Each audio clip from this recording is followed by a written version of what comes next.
folks, I'm continuing right along where we left off here. And I want to get into complex numbers and the Born interpretation of the wave function. Okay, first, let's talk about complex numbers. Okay, so if I use the number, I'm going to use the letter, excuse me, z to symbolize my complex number. And a complex number is made up of a real component and an imaginary component. Okay, so the real component I'll symbolize with the letter x, and often we will see the symbol RE to denote that that's the real component. And then there is the imaginary component, which is going to be imaginary number I, and it could be, multiplied by number y as well. Okay, and so this makes up my imaginary component.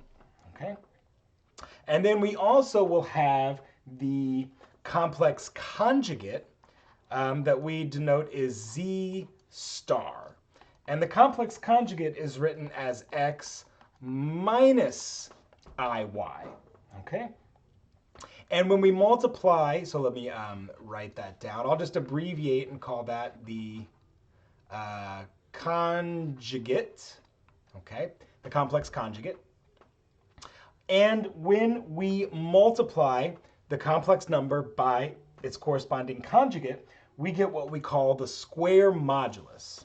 And I can represent that by saying z times z star, which symbolically we would write that as like this, z squared, the square outside of those absolute value brackets, okay? And if these are my two, if this is z and this is z star, through the process of FOIL, right? So I'll say hint, FOIL, first, outside, inside, last. Then if I multiplied these two things together, I would get, so the first is x squared, okay? First, the outside is going to be minus iyx. The inside is going to be positive iyx. And so all of that will cancel. And the last will be iy times negative iy. And that is going to give me positive y squared. So when I take the square modulus, I get a real number, okay? That's what's important to denote here.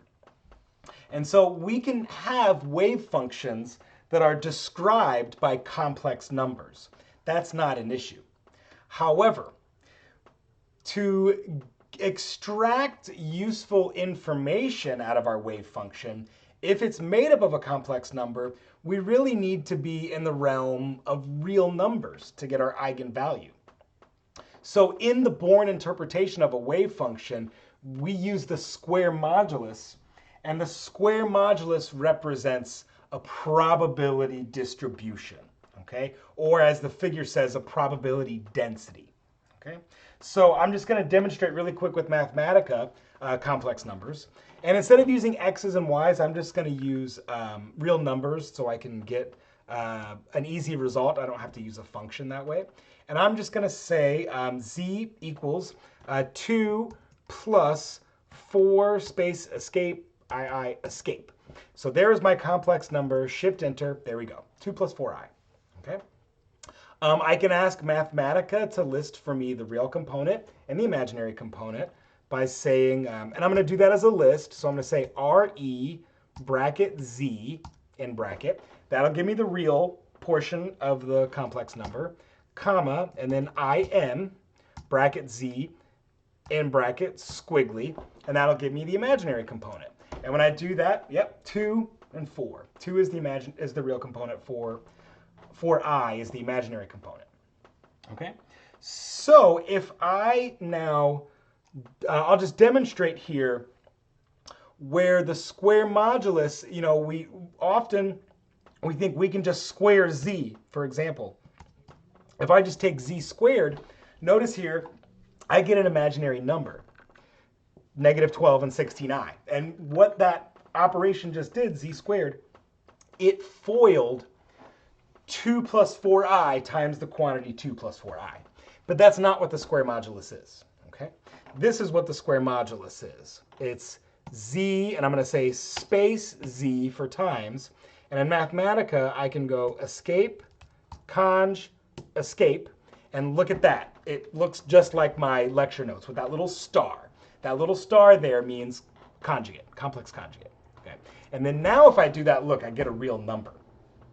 And so in case you can't FOIL this quickly in your heads, I will demonstrate to you that if I say 2 plus 4i,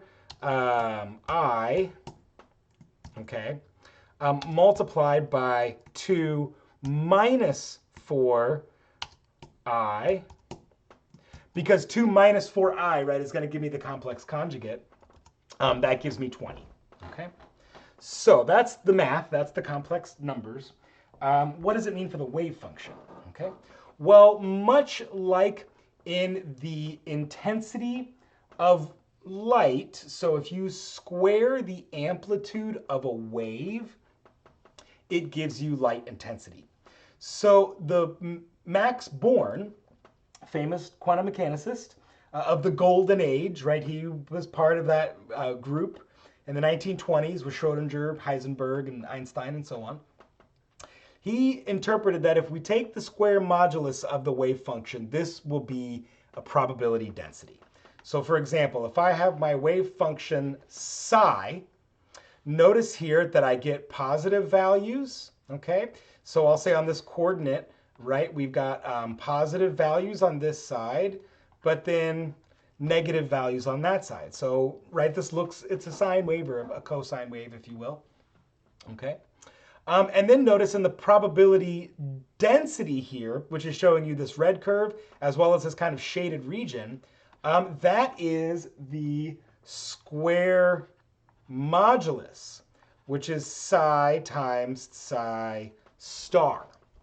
And what we notice here is whether we're looking at the wave function or the probability density, we see maximum in the same place.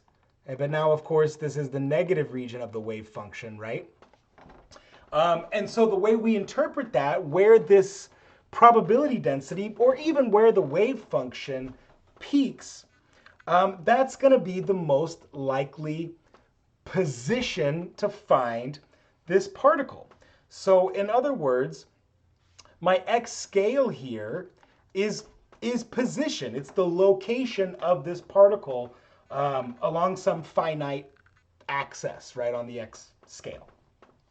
So the probability density gives me real numbers, real positive numbers. And as it turns out, that's what we want to work with in terms of wave functions when we want to get the eigenvalue out of the wave function, such as the energy. Okay? And so what that means is when we go to compute the square modulus, okay, I'm going to write it. So I realized just now I've been writing it backwards. Typically, we're going to see this as psi star psi. Okay, so let me, just to make sure we're on the same page here, because this is going to be one of these subtleties in math where the order is important. Okay, so we're always going to see this as psi star psi. All right, that equals my square modulus. Okay, and if I want to now extract useful information out of this, such as taking the area under the curve, right? Then what I want to consider is the following: square modulus times dx, okay? But what if we get into something more complicated? So this is one-dimensional, right? What if we want to do three-dimensional, which is really what we want to do, right? We want to be able to talk about things in 3D, okay? So then what we would do is say psi squared dx by dy by dz, and that would give me my 3 dimensions. And of course, as you might guess, we would be putting a triple integral on the sucker, all right? Well, as it also turns out, the Cartesian coordinate system isn't very useful in quantum mechanics, or really in physics.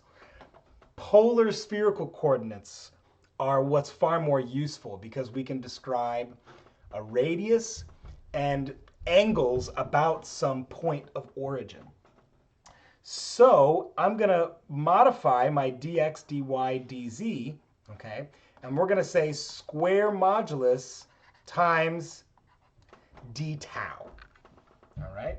And so d tau is my three-dimensional representation.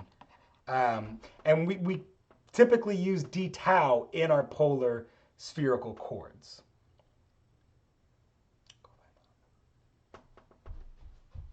Parent life. Okay, moving on. Wait, let's see here. What did I